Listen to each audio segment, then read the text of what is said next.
Welcome back to another episode of Breaking the Blocks. I'm your host, Rachel Pearman. If you're watching us on YouTube, I would love it if you become part of our gang. All you have to do is hit the subscribe button. It's down there somewhere. Also, as well, a lovely thumbs up, ding, ding, ding, would be great. And please do leave me a comment. I love hearing what you think about the podcasts and any thoughts that you may have. So please do write below and I will make sure to comment back to you.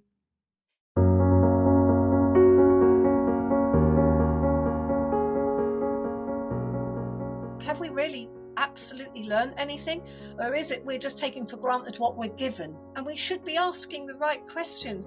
My guest today is a lady called Cas Holmes. She is an absolutely incredible artist. I think one of the key learnings from today's episode is resilience. How do we find that resilience? Where do we find that inner strength when something comes into our life that is completely unexpected and knocks us sideways?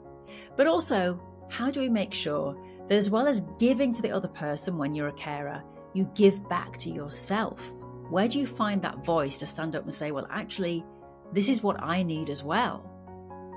And what is it like being a carer?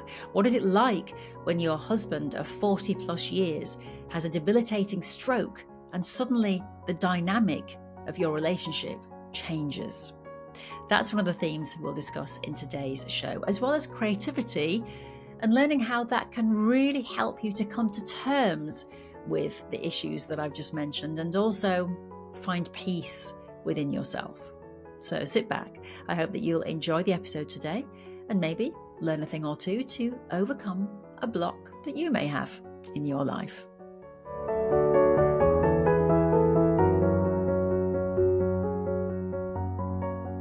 Okay, so my lovely guest in the studio today is a lady called Cas Holmes. You may have heard of her because she is a renowned, I think we're okay to say that, renowned, worldwide known textile artist. The lovely Cas joins me. So hello, Cas. Nice to have you here in my studio. Lovely to join you. I think I might prefer the word infamous. Infamous, yes, the infamous artist. I must explain how I met you, Cas, because actually it was through your wonderful work, because I went to the Knit and Stitch show. I think it's been renamed now, hasn't it? They've made it a bit more trendy. Yeah. So I went there and I walked into a booth with your absolutely beautiful work. And it was very funny because I said to the lady sat there, I really love your work. And she went, oh, I'm not Cas, I'm not her. I'm just sat in her booth for a while. And I said, please, can you get her to contact me because I would love to work with Cas. And I did. I found your work just so beautiful. It just took me to another place, which is the best thing, to happen when you look at someone's art. It's wonderful. I think you're talking about the shipping forecast, and yes. It was either Vicky or one of the many people who supported me, because I also have a dual role. I'm a carer as well. And I had a team of supporters who would be there from 10 o'clock in the morning to answer questions. So that's something I've learned to accept in my new role, that people want to work with me, and under those terms, I look for positive collaboration so that I can still do some of my work, but that constantly is challenging and changing, as you know. Yes, exactly, which is what we're going to talk about on the show today. Yes. But yes, they did a very good job because they did pass on your details and we did talk, and we're actually doing a class together in a couple of weeks on the Crafty Monkeys platform, which is wonderful. But then I said to you, Cas, how about coming on the podcast? Are there any sort of blocks that you've had to overcome in your life? And straight away you said, well, I'm actually a full-time carer for my husband. And this is something that I've not talked about on this show today, but I think it's a really important issue, because I think there are so many carers. My mother actually went through a very difficult time in the last year. She's in her 80s and she had to care for her husband who was dying of terminal cancer and was at home in that time. And I saw how exhausting it was for her, both mentally and physically. And yes, she did get some carers that came in and, made sure that the patient, as they called him, had some water and some food, and then they would leave.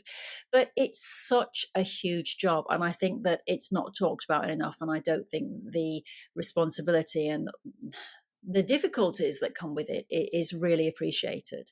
So, Cas, that's what we're going to talk about today.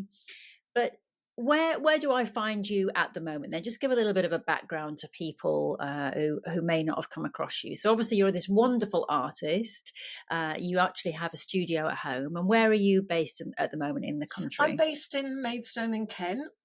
My background is I trained in fine art painting at the University of Creative Arts. Back then it was known as Maidstone College of Art. I worked throughout my life in education, care, and support. So I provided workshops in many different settings, including secure units at the local hospital. I'm a trained youth worker. I work with mental health charities. That was a path I chose to go because I enjoyed working with people, but like to work with people from different types of backgrounds and different levels of ability, as well as create my own work. So I've done that throughout my life. So you perhaps could say that some aspects of what's involved for me now, which are completely different when you're a carer, I had some empathy or understanding of what might I've been preparing for it, but it doesn't make it any easier. Yeah, it's interesting though, isn't it? I do find life absolutely fascinating. How we seem to end up where we should be, or there are links in our life all the way through our life. There are signposts, and sometimes we don't see these signposts as a kind of a place that we're going to end up later in our life. But you've ended up being a carer, and yet you chose always to have this aspect of your teaching within the kind of mental health industries, within the wellness area. As you've said, that there's just people there that you've been working with. So where do you think all that came from in the beginning then? Well, I have Romany heritage, so I think that idea of working differently in the community, having different avenues to education as being perhaps subliminally always there. Dad, when I met with him from work, he was a painter and decorator. I'd often meet up with him stay at sixth form longer and then meet up with him on the way home. And he would always be talking about looking at the features of the buildings, etc. So looking around me and drawing things in has always been part of my creative learning experience outside of the framework of formal education. And then when I was on a degree course at Maidstone, I did some voluntary work at the hospital and found that I enjoyed that process. And there's something about the value that you can give to both the person, but also creativity as part of everyday practice. And I think that I became attuned to that very early on. I don't think I could have put it in the same words. I wasn't necessarily had the language or the knowledge, the signposts, as you say, at the time. All I knew was I could see the benefit. And one of my first projects was on an elderly care unit at the local hospital to give an activity. And I wouldn't ever say it was easy. I was trialing things out, seeing what worked and what didn't work. So my education is not necessarily in this area. It's not necessarily followed any formal structure. It's learning from the people I work with and the teams that I'm involved with. What do you get out of it when you're working with people, Kaz, and you see their creativity blossoming within them, and you see that kind of joy that we know creativity brings to people? What do you feel? I had a student, Louise, I won't give you a second name, who came to my classes for a number of years, and she had physical health problems and some and underneath that, often physical health and your mental well-being go together. So when we say people have a mental health problem, it's a synergy between the two. It's hard to remain positive when you're in pain. But she said when she was in the class and she had stuff to do at home, being able to focus on something positive reduced her pain, tangibly reduced. So there's tangible things. People have something else to focus on. So it draws that attention away from the brain. With Derek as well, for example, he finds it hard to do things spatially because he's lost a lot of his facial awareness and visual. I always seek an opportunity to learn, or it might be just it's inbuilt into me. What can I do to make best of this situation? So a lot of my work started to evolve about the communication we had with each other and what I was learning, the things he said. And I'm beginning to work in the garden. I'm doing all the work in the garden. So he's the back street gardener because he has so much knowledge to give. So I'm valuing that, and it's helping me to not just be a worker, but to recognize that it's healing me to be able to work in the garden. So, working in the garden is creative, cooking is creative. So all of these things we do with our hands that engage us with the world outside is part of that creative process. And then I question, why has it worked for me? What has it helped me? Because carers need healing as well. It's a huge, huge job. But importantly, how can it help both of us? Because we're both stroke survivors. He's a stroke survivor. You have to be tenacious to survive this.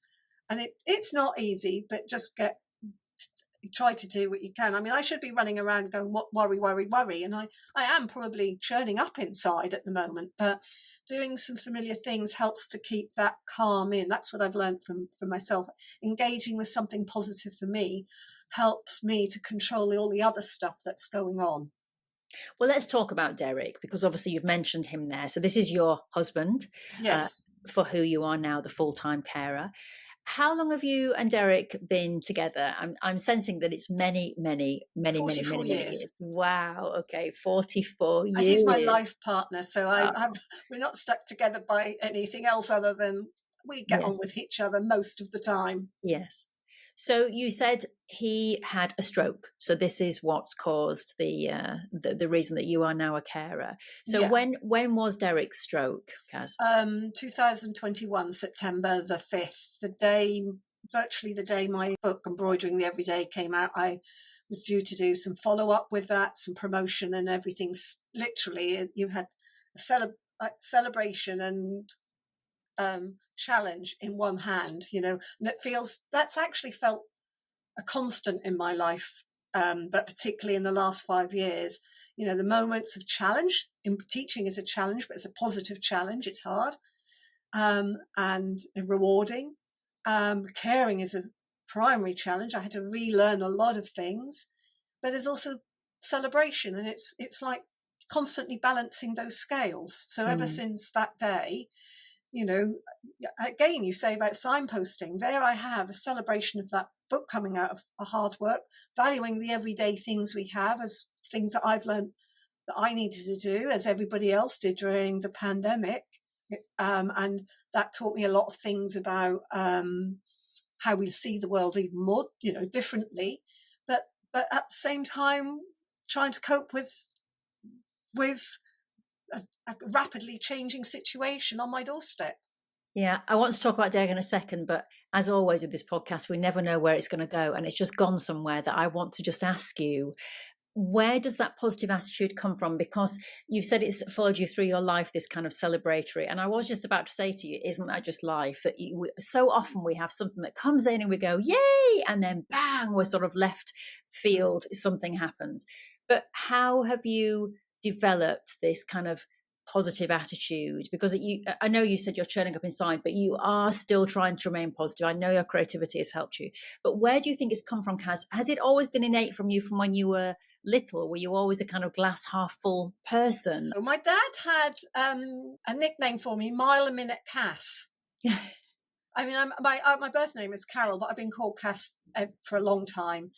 And I was always, he said, out of all my children, I never worried about what you were doing or were up to, because you would always be looking and doing, and, you'd be out drawing in the garden or playing or you were just inquisitive all the time. You wanted to just find out, and you always did that. You would talk to Grandad walking along the riverside at Norwich and ask him about, you always engaged with people. So I don't know. I really don't know. Maybe and I also fostered that.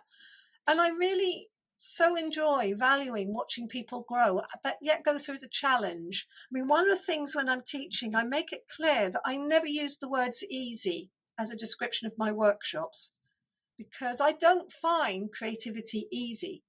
I find it incredibly challenging, but the rewards of actually achieving something and being pushed.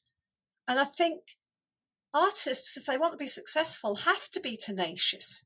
I want students to find that inner creativity. So whilst it's not easy, I want to try to make it accessible, so that, yes, it is going to be difficult sometimes, because if it wasn't, you're not going to achieve the creative dialogue you need to have with your work.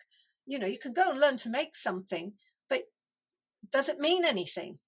So the making and meaning needs to come together. the looking at things a little bit differently, finding out why you want to do it is more important than how. Yes. Why do you want to do it, Cass? Yeah. What's the meaning for you in your work? Where do you find meaning? I find meaning in that it's like we're talking, so it's a language. It's about engaging with people. So for me, it's visual literacy. I have the right to express what I feel and what I interpret the world around me, and it's about trying to be honest about that. So it's a reflection on the world, and that people could come to it and take their own stories from the work. Why you want to make? I suppose I never stopped making. I didn't have it pushed out of me as a child, and I just kept. That was how I made sense of the world, and I think that is where I'm driven. Is that there are so many ways to engage with the world, and I want to keep that maintained in an era of technology. Technology is great because it's allowing me to teach and continue to do things, but I want to have it in its place that fits my view of the world. And I'm also as a layperson, but I have had involvement with education. I believe one of the most important things computers we have is this one, the one in our brain. And through studying in Japan, I became much more aware of some of those things I didn't have a word for, but they certainly gave me access to rethinking. Word called kankaku, and that's the connection between hand, eye, and mind. And that's a powerful thing as part of our human condition. And this is how we've always engaged with the world around us, because we need to know what berries are safe to eat, or how, historically we hunted for food. And that way of connecting is being eroded. And I think losing that connection makes us unhappier inside, even if we're not aware of it. Being passive takes away our authenticity and ownership of how we can work with each other. There is another word which, forgive me, that's a carer's brain. Words sometimes need to come through. It's harder for me to do that. How do you think we're losing that connection? Because I'm fascinated by this now. I mean, I would love to go to Japan. In fact, strangely enough, my husband and I the other night literally said we would love to go to Japan. And I'd like to go for the kind of mindfulness aspect and the kind of spirituality, as you've just sort of hinted there about. But the whole hand, what was it? Hand, mouth, Eye and eye, mind. Yeah. So how are we losing that, do you think, in this world? I mean, obviously I have lots of ideas, but I'm just asking your perspective. I mean, I can only say, and this is my viewpoint, it's not, that I've read things, but it's theoretically, the opposing finger and being able to make things helps to develop our brain. So if we're not doing that so much, there's a very practical thing. Young people are I'm finding, unless they're doing practical things with their hand, I've seen it in working in schools. One of my colleagues who used to work in a bank and volunteers said that's like they're becoming visually bankrupt. So it's a lovely terminology, but I don't think it's just young people. I think it's generally we don't slow down enough. We don't take time and recognize it takes time to do something well. Computer like AIs, everything's so fast, but have we really absolutely learned anything?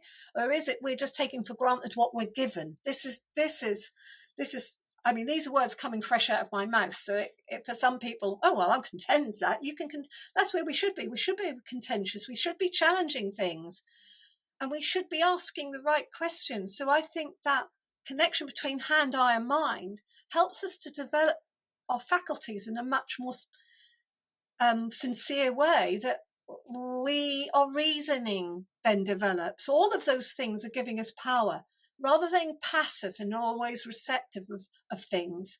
So I like watching a TV program like anyone else, and I can be drawn by cat videos on YouTube like anybody else on certain days. But I can't do it all the time. I need to be out there. I need to go for my walks. But I don't think enough people. I think for some people, I don't say I'm not going to say you should be doing that, but they've lost that in their lives, and I believe that that's sad. Yeah, I agree with you. I absolutely agree with you. And I think sometimes as well, Cas, it's interesting when you were saying about some people might contest what you're saying. And I think, like you, that's a good thing. That's discussion, that's difference in opinions. And I think in this world now, we're becoming a little bit, there's a like fear-based thing going on that people are frightened to raise their hands up and go, well, I disagree with that, because then they'll be attacked. There'll be people who are saying, no, no, we're not listening anymore. We're just shouting at each other. If you look at, like And you and said, and I don't want to go down a route that feels at the moment right for this conversation, but that lack of cohesive thinking, that having your own authenticity, being able to make some, actually I need to question that. I think our educational system isn't actually helping that, and I strongly believe that it leaves it to exploitation. In we can see that happening around us. It's frightening. yeah, I agree with you. Manipulation. It can lead to Manipulation. manipulation. Yeah. How are you on yourself, Cas, in terms of, are you harsh on yourself and your perfectionism, or are you very forgiving of your own faults and your mistakes that you make? How are you as a person on yourself? I've always accepted that making mistakes, no matter how hard that is, and I'm not just talking about my creative things. You learn from those mistakes. In order to fail, we know that adage, but everything is potential for learning. Let's go back to when Derek had his stroke. What is Derek's condition? What was he left with after his stroke? He had a right side stroke that left him left side weakness, and he had a small effect infarct on another part of the brain. So he's lost the use of his left arm. He has weakness in his left leg, so he walks with a quad stick. But his brain has compensated to a certain degree. So one of the strangest results of periphery vision going, he might only see all the numbers on one side of the clock or half of the food on one side, because he's lost half his vision in both eyes, not in one eye. I have virtually no vision in my left eye.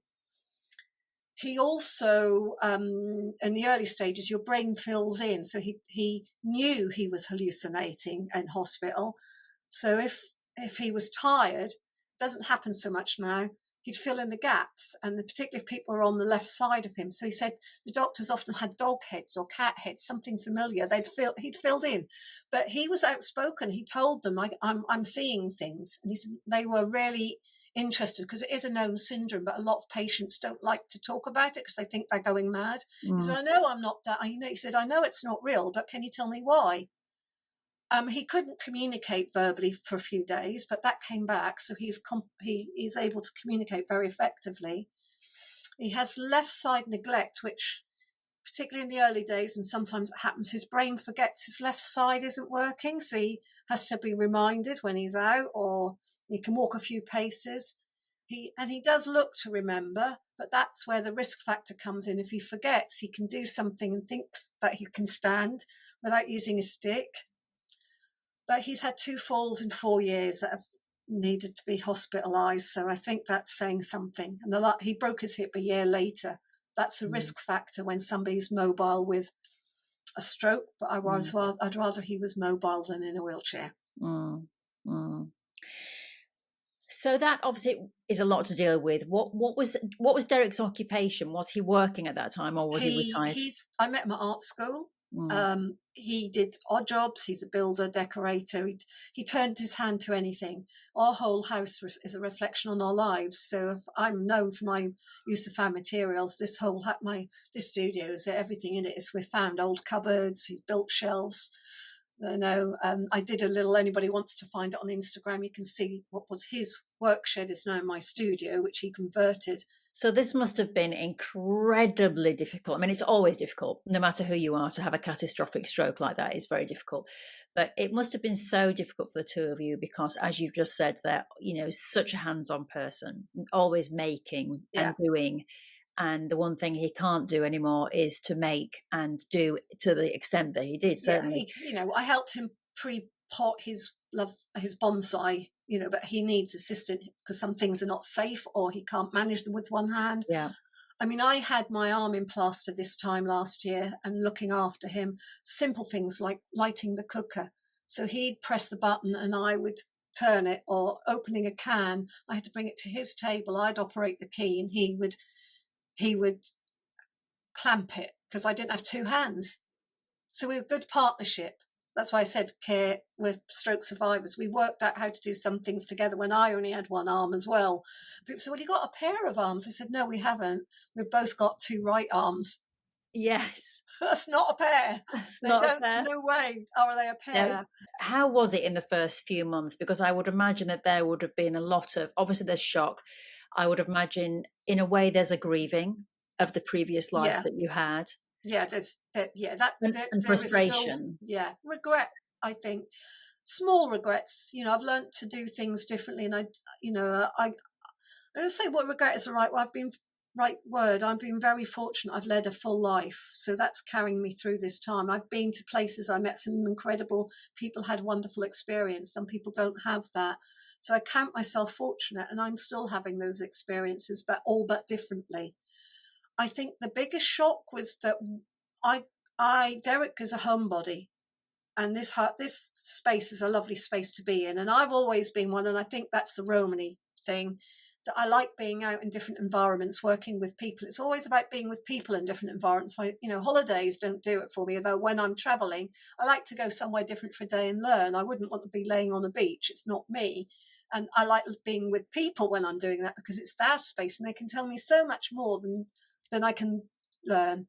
But so I'd be here and I'd get, I call itchy feet. So there was always a balance between me being away for the weekend or being away. If I went to Australia, I'd be away for over a month to cut down on mileage, all of that. So I'd be away for a long time. And I always said, when I'm at home, I get to a point where I just want to be away for a few days. And when I'm away for a long time, I'm itching to get home. And coming home meant I came home to this space where Derek was.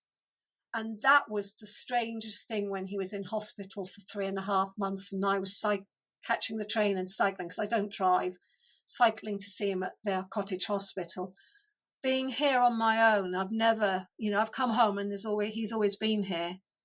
So that was really challenging. I did, it was autumn, so I had his garden that kept me occupied. And at that time it was just work to keep a frustrated and often angry mind at rest. Work, because that was the way I managed, because I was used to always being busy. But it was work without thinking. I couldn't focus. And the only things I focused on was hand stitching words that we'd had in conversation when his words started to come back about the garden, and people may have seen that piece of work called Derek's Garden. And the very first thing was him telling me where the WD-40 was, because I was saying, I always talked to him all the time in those first week or so before his speech started to come back. I'm in the garden and I can't get that back gate open. The padlock's stiff. And I don't know where you've put the WD-40 in. This clear voice said, it's in the cupboard above the toilet where it always is. And I just went, and they were the first words I stitched. So these little conversations about the garden, I just stitched on bits of cloth, not knowing what I was going to do with them. And then I made them into a piece of work that hangs beside his bed, which is called Derek's Garden. That's lovely. That's a lovely story.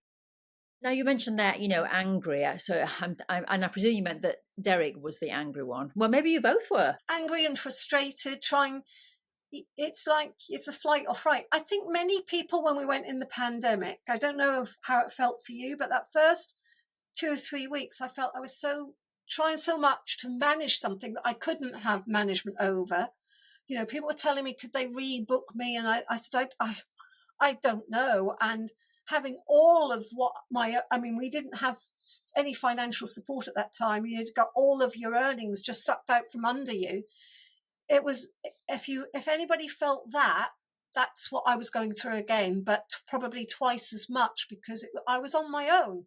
I felt I had good friends, and they would, particularly when Derek came home, if they hadn't taken my washing sometimes, because that was the steepest. It was, you got to a point where things felt a bit normal for the period of time in hospital. The first 2 week was tough, week or two, but then it became a normal thing to do.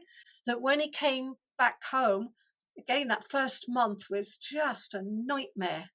I'm just thinking though, Cas, obviously you strike me as a person who is very much action orientated. I mean, we said very early on in the interview that you've always been this person who is wanted to find out things and do things and learn new things and go places, and that's continuing. And here with Derek in this situation, as you just said there, you were alone. You felt very alone, and you're having to keep doing things and coming up with solutions. Yeah. Has it ever just got to be too much for you, Cas? And if it has got to be too much for you, what's actually happened and what have you done about it? Because I worry a little bit for you that, I mean, my question was going to be, do you ever stop? Because I feel like you're on a hamster wheel and you're keeping it going, you're keeping it going, but it's got to stop at some point, Cas, because otherwise you're just going to burn yourself out. So do you stop? My ways of stopping are like having that small things, like going for a walk every day, walking in the park, being quiet, doing nothing, meeting with friends for coffee. These small things you have to accept. Caregivers are on a hamster wheel, so they have to snatch those moments. I know what I need to do if I absolutely need support, if I can't manage Derek. Don't know how that will work because I'm also mindful of what Derek needs. And you don't know until it happens how you are going to manage. But I've learned to accept the quiet times. People say, well, you could just take a break and go on a holiday rather than go and do a workshop with people. But when I'm away with people, that's because I am in the quiet. I have to provide a quiet environment. The gardening is my quiet. That's not the hamster wheel now. It's instead of me being a worker in the garden, yes, I work, but the garden's given me an awful lot back. I have little things like when I finished with you today, I'll be making my cup of coffee in a little thingy on the stove with a bit of cream, sitting in the garden with a book in the sunshine. So these are the small things. So that's slowing down. And again, if we're in a workshop with people, a day or 2 days, it's hard to build in that reflective time. I'm certain you're aware of that. Longer ones you get that quietening down. There are periods where they do, but I always say when you go back, I want you to put those away and not look at them. You can go through the techniques so you see if you can remember it, but just don't look at the work. I do that. Work rests for a while. I don't just keep going at it. I'll put it away and do something else. That is the 60, as I said, the old-fashioned word $64 question. It's probably the $600 million question at the moment. I don't think anybody really stops. I like watching Derek Moans because I sit and stitch in the evening, and I like watching QI, and so I do watch telly. But they're the small pieces of quietness. I don't get the impression you stop very much at all either. Yeah, you're right. No, you're absolutely right. I mean, I love what you were saying about the coffee, and I've got a little coffee machine, so I will also go and make a coffee. But I've been thinking that today I'm going to go for a walk in the woods. It was a bad day for me. I just felt very, very heavy. I don't know why. And instead of taking myself out and doing something good for myself, which I could have done because I'm self-employed and I could have done the work today, I persisted on editing yesterday and then I made myself feel worse. So today I thought, no, I'm going to do a lovely podcast with you because I really enjoy the podcast. So I'm going to do a lovely podcast with you and then I'm going to go for that walk. And it is essential. But I'm glad to hear that, Cas, because I think that's one of the problems of being a carer, isn't it? You feel so you are so needed by the other person. You want to give your support. Obviously, you love Derek very, very much, but you need to have time for yourself as well. Yeah. And it's that really fine balance. Yeah. And time for myself is also retaining that connection I have to my creative world. So I'm doing this and I do this. I'm doing far less. It's smokes and mirrors when people see anything online, on Instagram, etc. It's just that little blip. I'm here. this is what's happening. I'm not over revealing. Sometimes I'm in the podcast, but I don't want to be talking about all of the negative things that go on. I have friends I can talk to if I have a hard time. Nobody really wants to hear that. But I also think as a maker, it's about being pragmatic and saying to people, this is how I manage, and this is in my life. And people, I choose to engage with my project partners, I call them, because they want to engage with me and accept that things might change at any minute, because in reality, it can happen to anyone. There's a triangle to what I need. I'm not talking about what Derek needs. This is about what I need as part of being a carer. I need challenge. I need connection to my creativity, and I need connection to others.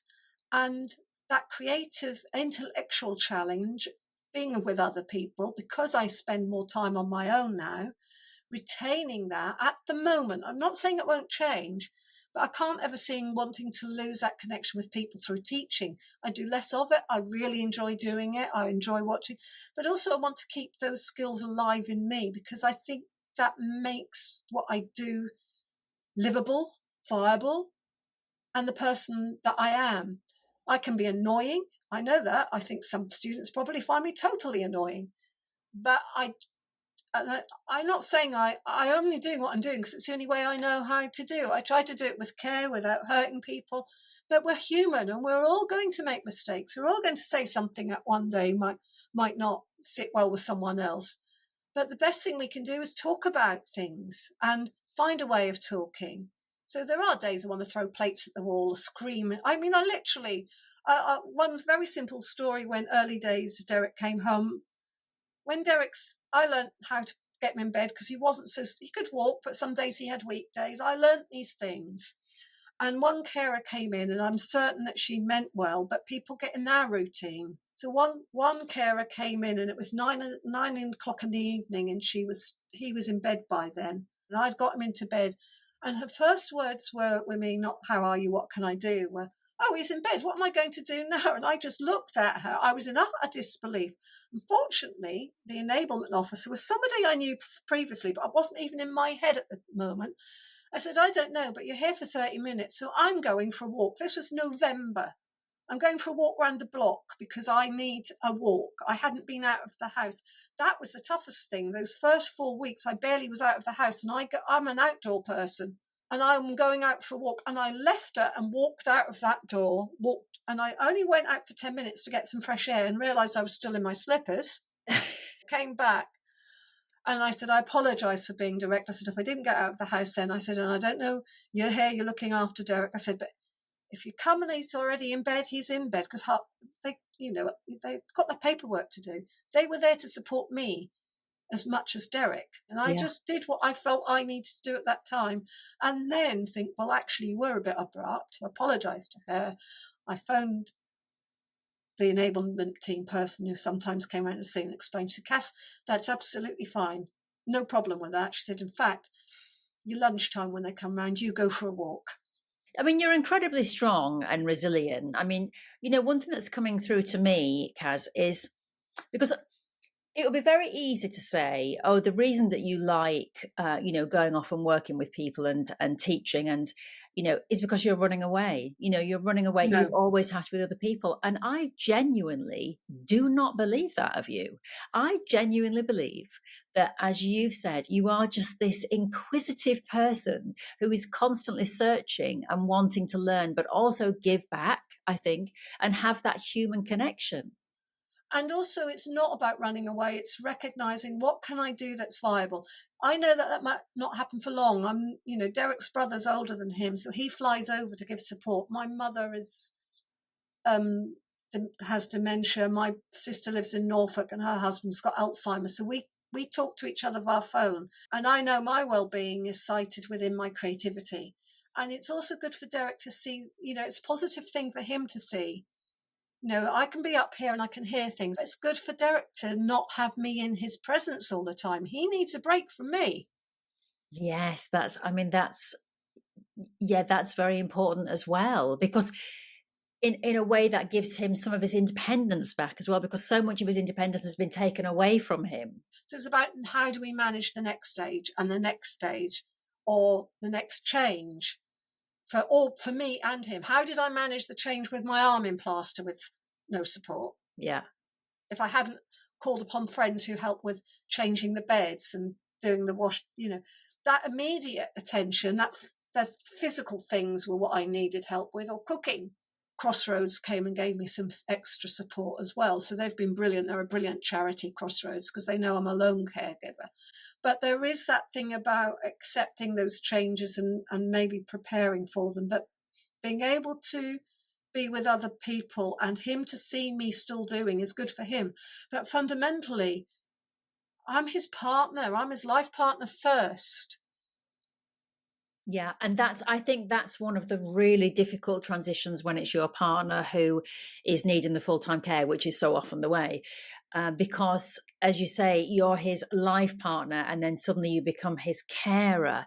And then there's a line that gets very blurred, isn't there? And as you say, he's going through moments of frustration and anger. And then, that gets put onto you. And then suddenly you're like, well, I didn't sign up for this. And that's not what our relationship used to be like. And he does have moments of frustration and anger. But generally speaking, his mental health has been really good. Yeah.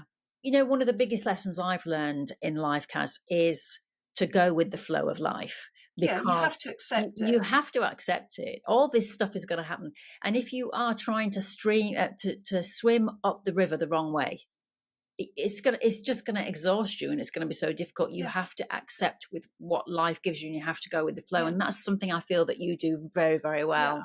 And I recognise my own values as well. So whilst I'm doing far less in teaching, and for example, I've had exhibition up in Scotland, and people, they hung it and I was on Zoom. So there are ways of using the tools I've evolved in the technology in the last, we all learned in the pandemic, to manage. Okay, yes, I'd love to have been there in person, but we ran a whole community project and got funding from it through this media, and I took part in the.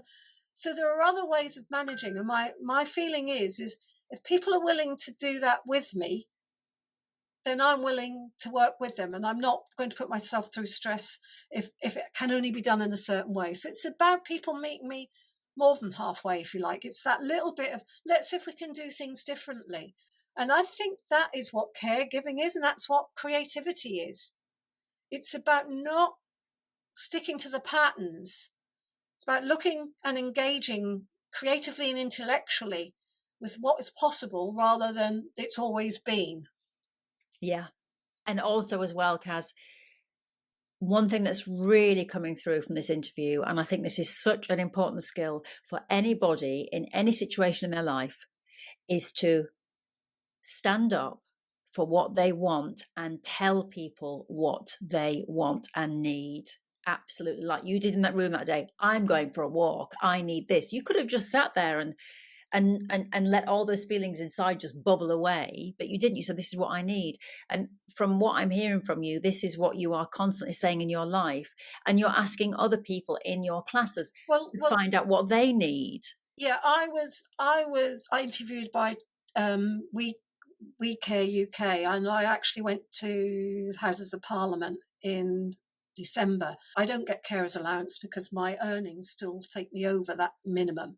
If you earn less than something like £120 a week, you can claim a carers allowance of £85. But with some people getting an uplift in their income, if they're doing a small part-time job, they might be working in the local co-op, they might have gone over by 50p, a pound a week. They get the whole of the carers allowance removed, but they didn't know that. So they're being fined thousands or the money taken away. You have to be providing more than 36 hours minimum of care a week to get £85. So I don't want the stress of going through that. Most people who get carers allowance end up not working because they can't work. So there might be borderline where people might retain a few hours a week, which is good for them, for their independence and work well-being. But if you're self-employed, you can't even enter that debate. And I went up to talk about what it was like for me, what the difficulties are as a self-employed person being a primary carer. And it's also hit at a time that we don't have enough carers. There's recession, there's the migration issues. You don't have to look at the hospital. I was up there, and Germany did a wonderful advert. They had a wonderful creative advert. If you took away the new migrants and people of a different ethnic background who are relatively new to the I saw country, who that. may now be British citizens, away from the healthcare provision, it would be seriously denuded. Yeah, Probably two I in saw that. 10 Yeah, would be what exactly. would, so I'm very proud that we were a welcoming nation and have, as in the care profession. Yeah. And we just don't have enough carers. We have not enough carers provide the support they need. So I'm not saying it's a fault of the carers. It's the infrastructure. It's not there. Yeah, that needs to change. So what are you hoping will happen in the future for carers then? What do you think carers need? I mean, obviously financial assistance, because that's outrageous that you go 50p over and you lose your entire carers You allowance. lose it. That's Yeah, it's not. They say it's insanity. not means tested, but that's means tested by another. Yes. I think one is that what we do is valued. I consider there are 5 million unpaid, I think 5 million unpaid carers in the UK. The cost, that's equivalent cost to the of the NHS. So that we feel valued and that we are people that do all kinds of other things as well. We're not just carers. That listening to us and supporting us will also support the economy, which is what the government is really interested in, but it will also support the well-being of the nation. Yes. It's not just me. We need to look at people as people and support people to do things. I've seen the erosion of the youth service, so that's the add up to that. I could go, I don't want to go over political, but it's just about a fairness that doesn't seem to exist at the moment. No, we are losing. I think we're losing empathy. I think we're losing people skills. They're the bonds that tie us together. Yes. So Yeah. it's about adaptation and change. We're losing that because we don't talk to each other. We don't recognize the value in ourselves as human beings. Yeah. Absolutely. Yeah. And we do need to do that. We need to keep talking. As we say, we need to keep putting our hands up and saying what we need as people, and communicating and working together. But we are losing it. We are absolutely losing it. It's just simple things for me, Cas, like in my supermarket, obviously, there was a period at the moment my husband is back home because of some illness, but he was working away and my daughter moved away. And suddenly, from me having this full house, I was on my own every day, all day for 5 days until the husband came back for a couple of days and then he was gone again. And it was a big, it was a big transition for me. It was like, whoa, where have all the people gone? And although I'm working for myself, and yes, I might do a podcast, but it wasn't every day. And there were some days when I was sitting here on my own all day and I got a real That's taste of what very lonely, isn't it, it's at very times? lonely. And so some of my relief factors would be, and I know that this is something that, apparently a 78-year-old person would say, but this is how I felt as a much younger person. I would actually look forward to going into Sainsbury's, or I'm not choosing Sainsbury's because it's Sainsbury's, I'm choosing because it's my local supermarket. But I would go into my local supermarket, and there were some ladies that over the years have been here 20 years. They would recognise me and would have a little hello. They've all gone, and now we've got these self-serve checkouts.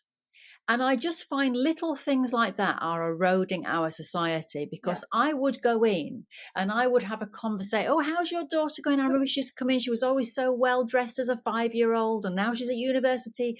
And we would have these little chats for 10, 15 minutes, which would just lighten my day. Yeah, and they're the ties that bind us together. And also on a fundamental practical level, we took our young people in the youth club with goggles on into a supermarket, weights around their wrists and gloves on, and made them go shopping to teach them a little bit of empathy when they're behind an older person in the queue trying to get their money out, get their food, how hard that is. When I had my arm in plaster, someone did come and assist me because it was really hard at the self-service. So I think you need both. You still need more checkouts. Some people want that interaction. Some people require it because physically they're slow down.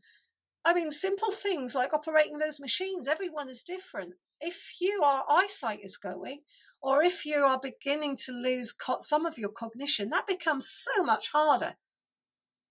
Yeah. So, it's having that balance again, which is a theme that we've been talking about the whole way through this interview. It's finding that balance. I mean, yes, I don't mind those checkout things. I can go and do those checkout things. And there are days when I want to go in, I want to get my mozzarella, I want to get out. But it's important to have people as well. But going into some self-serve places, I'm not a McDonald's person, but going into somewhere you order on a screen and then go to the counter, and I'm thinking, so much quicker for me just to go to the counter. Yes. It's saving you time, but you're wasting my time. Exactly. And that's the same with the supermarkets. I'm sorry. Yeah, sorry. I absolutely agree. I'm going to put in a proviso here. I'm sorry. When I'm talking, I tend to reveal and be honest about what I am feeling. These are my thoughts. These are my feelings about how I interpret the world. You are free to choose to interpret the world how you wish. But unless I talk about how I feel and what's important, as we've just had this conversation, this is what the world is about, in a safe place. I know it might be going out and other people hear it and they'll disagree. You're welcome to disagree with some of the things I'm saying, but have the conversation. Yes. Well, it's been a wonderful conversation with you today, Cas, I have to say. Is there anything else that you would want people to know about you, Cas? Because as you say, you keep a lot of things private. Is there anything else you would like to say? I realise one of the things I've learnt to do is, whilst my creative skills are really important, they are feeding into what I'm able to do as a caregiver, and they're becoming what's the word? There's a synergy between them. Yeah.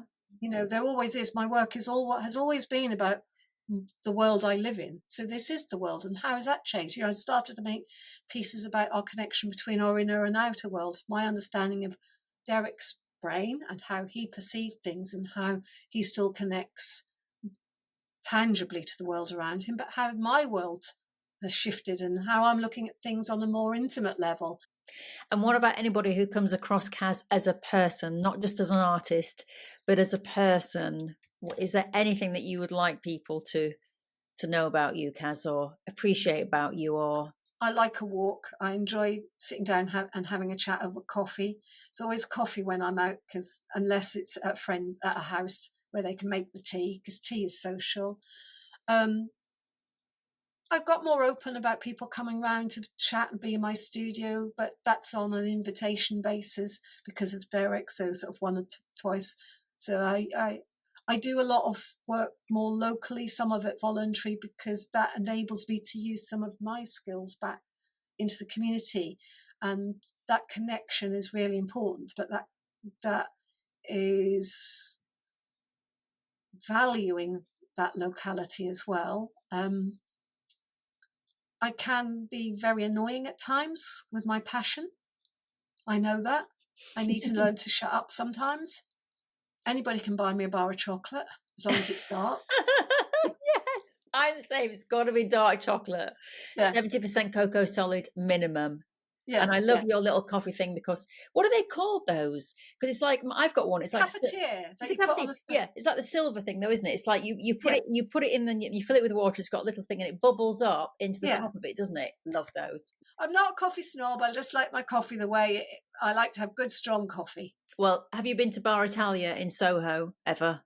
Yeah. Good. Yeah. I used to love Bar Italia at the end of the night. Well, it has been a pleasure, Cas. And you know something? I'm glad that I've met you before we were doing our class in a couple of weeks, because, and whenever people listen to this podcast, the class may have already gone. But you did scare me a bit when I first met you. I mean, I wanted to work with you because I absolutely loved your work. And then we were going through all the logistics, and you were like, I do this, and I do this, and I do that. And I was like, this lady is scaring me. And I don't get scared very often. But there was something I really liked about you. And as I say, I adore what you do.